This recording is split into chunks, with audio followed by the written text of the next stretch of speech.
ऋषियों ने वहां जाकर पार्वती को देखा, जैसे मानो मूर्तिमान तपस्या ही हो। मुनि बोले, है शैल कुमारी, सुनो, तुम किस लिए इतना कठोर तप कर रही हो? तुम किसकी आराधना करती हो और क्या चाहती हो? हमसे अपना सच्चा भेद क्यों नहीं कहते? पार्वती जी ने घपात कहते, मन बहुत सक जाते हैं, आप लोग मेरे मूर्खता सुनकर हंसेंगे। मन ने हठ पकड़ लिया है और वह उपदेश नहीं सुनता, जल पर दीवार उठाना चाहता है। नारद जी ने जो कह दिया उसे सत्य जानकर मैं बिना ही पंख को उड़ना चाहती हूँ। पार्वती जी की बात सुनते ही ऋषि लोग हंस पड़े और बोले, तुम्हारा शरीर पर्वत से ही उत्पन्न हुआ है, भला कहो तो नारद का उपदेश सुनकर आज तक किसका घर बसा है? उन्होंने जाकर दक्ष के पुत्रों को उपदेश दिया था, जिसे उन्होंने फिर लौटकर घर का मुंह भी नहीं देखा। चित्रकेतु के घर को नारद ने ही चौपट किया। फिर यह हाल कि हिरण्यकशिपु का हुआ। जो स्त्री पुरुष नारद की सीख सुनते हैं वे घर बार छोड़कर अवश्य ही भिखारी हो जाते हैं। उनका मन तो कपटी है और शरीर पर सज्जनों के चिन्ह है। वे सभी को अपना समान बनाना चाहते हैं। उनके वचनों पर विश्वास मानकर तुम ऐसा पति चाहती हो जो स्वभाव से ही उदासीन, गुणहीन, निर्लज, बुरे भेष वाले, नर कपालों की माला पहने, कुलहीन, बिना घर बार का, नंगा और शरीर पर सांपों को लपेटे रखने वाला है। ऐसे वर के मिलने से कहूँ तुम्हें क्या सुख होगा? तुम उस ठग नारद के बहकावे में आकर खूब भूली। पहले पंचों के कहने से शिव ने सती से विवाह किया था, परंतु फिर उसे त्याग कर मरवा डाला। अब शिव को कोई चिंता नहीं रही, भीख मांगकर खा लेते और सुख से सोते हैं। ऐसे स्वभाव से ही अकेले रहने वालों के घर में भला क्या कभी स्त्री ठीक सकती है? अब भी हमारा कहना मानो, हमने तुम्हारे लिए अच्छा वर विचारा है, और बहुत ही सुंदर, पवित्र, सुखदायक, सुशील, जिसका यश और लीला वेद गाते हैं। वह दोषों से रहित, सारे सद्गुणों की राशि, लक्ष्मी का स्वामी, वैकुंठपुरी का रहने वाला है। हम ऐसे वर को लाकर तुमसे मिला देंगे। यह सुनते ही पार्वती जी हंसकर बोली, आपने ऐसा तो कहा कि मेरा यह शरीर पर्वत से उत्पन्न हुआ, इसलिए हठ नहीं छूटेगा। शरीर भले ही छूट जाए, सोना भी पत्थर से उत्पन्न ही होता है, सो वह जलाए जाने पर ही अपने स्वभाव को नहीं छोड़ता। अतः मैं नारद जी के वचनों को नहीं छोड़ूंगी, चाहे घर बसे या उजड़े, इससे मैं नहीं डरती। जिसको गुरु के वचनों से विश्वास नहीं, उनको सुख और सीधे स्वप्न में भी सुगम नहीं होती। माना कि महादेव जी अवगुणों के भवन है, विष्णु समस्त सद्गुणों के धाम है, पर जिसका मन जिसमें रम गया उसको तो उससे इसे काम है। हे मुनीश्वर, यदि आप पहले मिले होते तो मैं आपका उपदेश सिर माथे रख कर सुनती, परंतु अब तो मैं अपना जन्म शिव जी के लिए हार चुकी हूँ। फिर गुणों दोषों का विचार कौन करे? यदि आपके हृदय में बहुत ही हठ और विवाह की बातचीत बरेखी किए बिना आपसे रहा ही नहीं जाता, तो संसार में वर कन्या बहुत है, खिलवाड़ करने वालों का आलस तो होता नहीं, और कहीं जाकर कीजिए। मेरा तो करोड़ जन्म तो क्या ही हट रहेगा कि या तो शिव जी को वरूंगी, नहीं तो कुमारी ही रहूंगी। स्वयं शिव जी 100 बार आकर कहे तो भी नारद जी के उपदेश को न छोड़ूंगी। जगत जननी पार्वती जी ने फिर कहा, मैं आप के पैरों पड़ती हूँ, आप अपने घर जाइए, बहुत देर हो गई है। शिव जी में पार्वती जी का ऐसा प्रेम देखकर ज्ञानी मुनि बोले, जय है जगत जननी है भवानी, आपकी जय हो, जय हो। आप माया है और शिव जी भगवान, आप दोनों समस्त जगत के माता पिता हैं। यह कहकर मुनि पार्वती जी के चरणों में सिर नवाकर चल दी। उनके शरीर बार बार पुलकित हो रहे थे।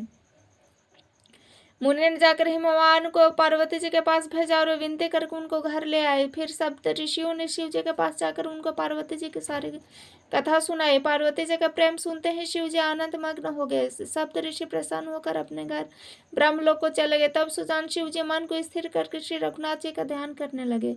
उसी समय तारक नामक असुर हुआ, जिसकी भुजाओं का बल प्रताप तेज बहुत बड़ा था। उसने सब लोक और लोकपालों को जीत लिया। सब देवता सुख और संपत्ति से रहित हो गए।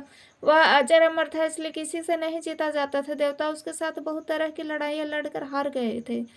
तब उन्होंने ब्रह्मा जी के पास जाकर पुकार मचाई। ब्रह्मा जी ने सब देवताओं को दुखी देखा।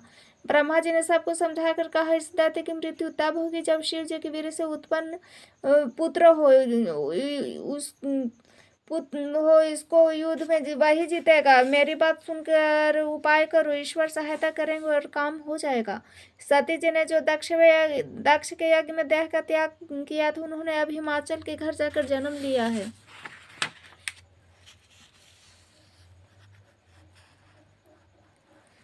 उन्होंने शिव जी को पति बनाने के लिए तप किया है। इधर शिव जी सब छोड़ छाड़ कर समाधि लगा कर बैठे हैं तो बड़ा असमंजस की बात। तथापि मेरी एक बात सुनो। तुम जाकर कामदेव को शिव जी के पास भेजो, वह शिव जी के मन में क्रोध उत्पन्न करे, उनकी समाधि भंग करे, तब हम जाकर शिव जी के चरणों में सिर रख देंगे और जबरदस्ती उन्हें राजी करके विवाह करा देंगे।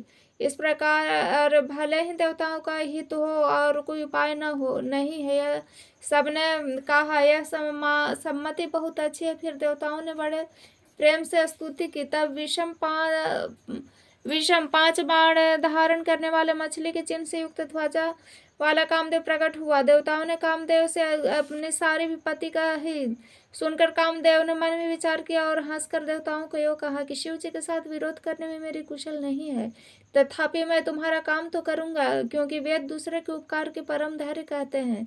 जो दूसरों के हित के लिए अपना शरीर त्याग देता है, संत सदा उनकी बड़ाई करते हैं। वो कहकर सबको सिर नवाकर कामदेव अपने पुष्प के धनुष को हाथ में लेकर वसंत आदि सहायकों के साथ चलते समय कामदेव ने हृदय में ऐसा विचार किया कि शिव जी के साथ विरोध करने से मेरा मरण निश्चित है। तब उसने अपना प्रभाव फैलाया, समस्त संसार को अपने वश कर लिया। जिस समय उस मछली के चिन्ह की ध्वजा वाले कामदेव ने कोप किया, उस समय क्षण भर में ही वेदों की सारा मर्यादाएं मिट गई। ब्रह्मचर्य, नियम, नाना प्रकार के संयम, धीरज, धर्म, ज्ञान, विज्ञान, सदाचार, जप, योग, वैराग्य आदि विवेक की सारी सेना डरकर भाग गई। विवेकी अपने सहायकों सहित भाग गया। उसके योद्धा रणभूमि में पीठ दिखा गए। उस समय वे सब ग्रंथ रूपी पर्वत की कंदराओं में जा छिपे, अर्थात ज्ञान, वैराग्य, संयम, नियम, सदाचार आदि ग्रंथों में ही लिखे रह गए। उनका आचरण छूट गया। सारे जगत में खलबली मच गई और सब कहने लगे, हे विधाता, अब क्या होने वाला है? हमारी रक्षा कौन करेगा? ऐसे 2 सिर वाला कौन है जिसके लिए रति के पति कामदेव ने कोप करके हाथ में धनुष बाण उठाया है? जगत में स्त्री पुरुष संज्ञा वाले जितने चराचर प्राणी थे, सब अपने अपने मर्यादाएं छोड़कर काम के वश में हो गए। सबके हृदय में काम की इच्छा हो गई। लताओं बेलों को देखकर वृक्षों की डालियां झुकने लगी। नदियां पे उमड़ कर समुद्र की ओर दौड़ी। ताल तलैया भी आपस में संगम करने लगी। जब जड़, वृक्ष, नदी आदि का यह दशा कह गई, तब चेतन जीव की करनी कौन कह सकता है? आकाश, जल और पृथ्वी पर विचरने वाले सारे पशु पक्षी अपने संयम का समय भुलाकर काम के वश हो गए। सब लोग कामांध होकर व्याकुल हो गए। चकवा चकवी रात दिन नहीं देखते। देव, दैत्य, किन्नर, मनुष्य, सर्प, प्रेत, पिशाच, भूत, बेताल, ये सब तो सदा ही काम के गुलाम है। समझकर मैंने इनकी दशा वर्णन नहीं की।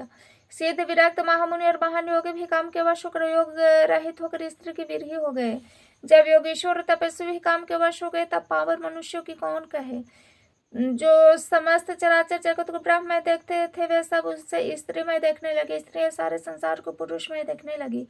फिर पुरुष उसे स्त्रीमय देखने लगे। 2 घड़े तक सारे ब्रह्मांड के अंदर कामदेव का रचा हुआ कौतुक रहा। किसी ने भी हृदय में धैर्य नहीं धारण किया। कामदेव ने सबके मन को हर लिया। श्री रघुनाथ जी ने जिनकी रक्षा की, केवल वही उस समय बचे रहे। 2 घड़े तक ऐसा तमाशा हुआ। तब तक कामदेव शिव जी के पास गए। शिव जी को देखकर कामदेव डर गए। तब सारा संसार फिर जैसा कि तैसा स्थिर हो गया। तुरंत ही सब जीव वैसे ही सुखी हो गए जैसे मतवाले लोग मद उतर जाने पर सुखी होते हैं। दुरात्र और दुर्गम भगवान रुद्र शिव जी को देखकर कामदेव भयभीत हो गया। लौट जाने में लज्जा मालूम होती है, करते कुछ बनता नहीं। आखिर मन में मरने का निश्चय कर उसने उपाय रचा। तुरंत ही सुंदर ऋतुराज वसंत को प्रकट किया। फूले हुए नए नए वृक्षों की कतारें सुशोभित हो गई।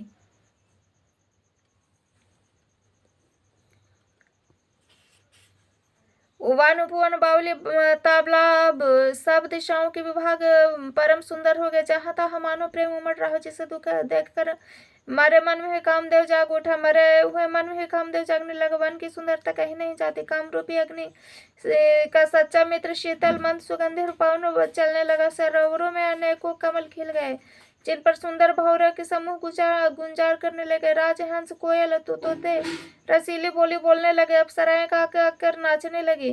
कामदेव अपने सेना समेत करोड़ों प्रकार की सभी कलाएं उपाय करके हार गए, पर शिव जी की अचल समाधि न टिकी। तब कामदेव क्रोधित हो उठा। आम आम के वृक्ष की सुंदर डाली देख मन में क्रोध भरा हो कामदेव उस पर चढ़ गया और उसे पुष्प धनुष पर अपने 5 बाण चढ़ाए और अत्यंत क्रोध कर लक्ष्य की ओर ताक कर उन्हें काम तक तान दिया। कामदेव के तीक्ष्ण बाण 5 बाण छोड़े तो शिव जी के हृदय में लगे, तब उनकी समाधि टूट गई और वे जाग गए। ईश्वर शिव जी के मन में बड़ा ही क्षोभ हुआ। उन्होंने आंखें खोलकर सब और देखा। जब आम के पत्तों में कामदेव को देखा तो उन्हें बड़ा क्रोध हुआ।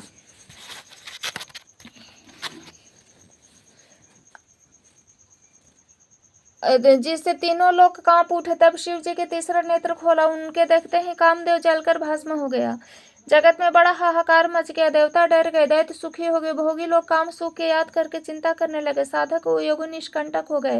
योगी निष्कंटक हुए। कामदेव की स्त्री रति अपने पति की दशा सुनते ही मूर्छित हो गई। रोती चिल्लाती भांति भांति की करुणा करते हुए शिव जी के पास गए। अत्यंत प्रेम के साथ अनेकों प्रकार से विनती करके हाथ जोड़कर सामने खड़े हो गई। शीघ्र प्रसन्न होले कृपालु शिव जी अपना स्त्री को देख कर सुंदर वचन बोले, हे रति, अब तेरे स्वामी का नाम अनंग होगा, वह बिना ही शरीर के सबको व्यापेगा। अब तू अपने पति से मिलने की बात सुन। जब पृथ्वी के बड़े बड़े भारी भार को उतारने के लिए यदुवंश में श्री कृष्ण का अवतार होगा, तब मेरा पति उनके पुत्र प्रद्युम्न के रूप में उत्पन्न होगा। मेरा यह वचन अन्यथा नहीं होगा। शिव जी के वचन सुनकर रति चले गई। अब दूसरी कथा बखान कर विस्तार से कहता हूँ। ब्रह्मादि देवताओं ने ये सब समाचार सुने तो वैकुंठ को चले। फिर वहाँ से विष्णु ब्रह्मा सहित सभी देवता वहाँ गए जहाँ कृपा के धाम शिव जी थे। उन सब ने शिव जी को अलग अलग स्तुति की। तब शशि भूषण शिव जी प्रसन्न हो गए। कृपा के समुद्र शिव जी बोले, हे देवताओं, कहिए आप किस लिए आए हो। ब्रह्मा जी ने कहा, प्रभु आप अंतर्यामी है, तथापि हे स्वामी, भक्तिवश मैं आपसे विनती करता हूँ। हे शंकर, सब देवताओं के मन में ऐसा परम उत्साह है कि नाथ मैं अपनी आंखों से आपका विवाह देखना चाहते हैं। हे कामदेव के मत को चूर करने वाले, आप ऐसा कुछ कीजिए जिससे सब लोग इस उत्सव को नेत्र भर कर देखें। हे कृपा के सागर, कामदेव को भस्म करके अपने रति को जो वरदान दिया सो बहुत ही अच्छा किया। हे नाथ, श्रेष्ठ स्वामियों का सहज स्वभाव ही है कि वे पहले दंड देकर फिर कृपा किया करते हैं। पार्वती ने अपार तप किया है, अब उन्हें अंगीकार कीजिए। ब्रह्मा जी की प्रार्थना सुनकर प्रभु श्री रामचंद्र जी के वचनों को याद करके शिव जी ने प्रसन्नता पूर्वक कहा, ऐसा ही हो। तब देवताओं ने नगाड़े बजाए, फूलों की वर्षा करके सब जय हो, देवताओं के स्वामी की जय हो, ऐसा कहने लगे। उचित अवसर जानकर सप्त ऋषि आए और ब्रह्मा जी ने तुरंत ही उन्हें हिमाचल के घर भेज दिया। वे पहले वहां गए जहां पार्वती जी थी और उनसे छल भरे मीठे विनोद युक्त आनंद पहुंचाने वाले वचन बोले। नारद जी के उपदेश से तुमने उस समय हमारी बात नहीं सुनी, अब तो तुम्हारा प्राण झूठा हो गया, क्योंकि महादेव जी ने काम को ही भस्म कर डाला। यह सुनकर पार्वती जी मुस्कुराकर बोली, हे विज्ञानी मुनिवरों, आपने उचित ही कहा। आपकी समझ में शिव जी को कामदेव को अब जलाया है। अब तक तो वे विकार युक्त कामी ही रहे, किंतु हमारे समझ से तो शिव जी सदा ही योगी, अजन्म, अनित्य, काम रहित और भोगीहीन है। यदि मैंने शिव जी का ऐसा समझकर ही मन वचन कर्म से प्रेम सहित उनको सेवा की है, तो है मुनीश्वर सुनिए, है कि वे कृपा निधान भगवान मेरी प्रतिज्ञा को सत्य करेंगे। आपने जो यह कहा कि शिव जी ने कामदेव को भस्म कर दिया है, यही आपका बड़ा भारी अविवेक है।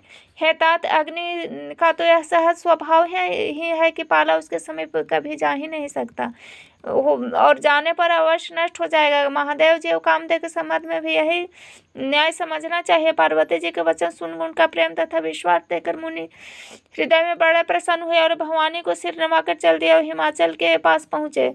उन्होंने पर्वतराज हिमाचल को सब हाल सुनाया। कामदेव का भस्म हो जाना सुनकर हिमाचल बहुत दुखी हुए। मुनियों ने रति के वरदान की बात कही, उसे सुनकर हिमवान को बहुत सुख माना। शिव जी के प्रभाव को मन में विचार कर हिमाचल ने श्रेष्ठ मुनियों का आदरपूर्वक बुला लिया और उनको शुभ दिन, शुभ नक्षत्र, शुभ घड़ी शोध कर वेद की विधि के अनुसार शीघ्र ही लग्न निश्चय करा। कर लिखवा लिया। फिर हिमाचल ने वह लग्न पत्रिका सप्तऋषियों को दे दी। चरण पकड़कर उनकी विनती की। उन्होंने जाकर वह लग्न पत्रिका ब्रह्मा जी को दी। उसके पढ़ते समय उनके हृदय में प्रेम समाता न था। ब्रह्मा जी ने लग्न पढ़कर सबको सुनाई। उसे सुनकर मुनि देवताओं का सारा समाज हर्षित हो गया। आकाश में फूलों की वर्षा होने लगी, बाजे बजने लगे, दसों दिशाओं में मंगल कलश सजा दिए गए।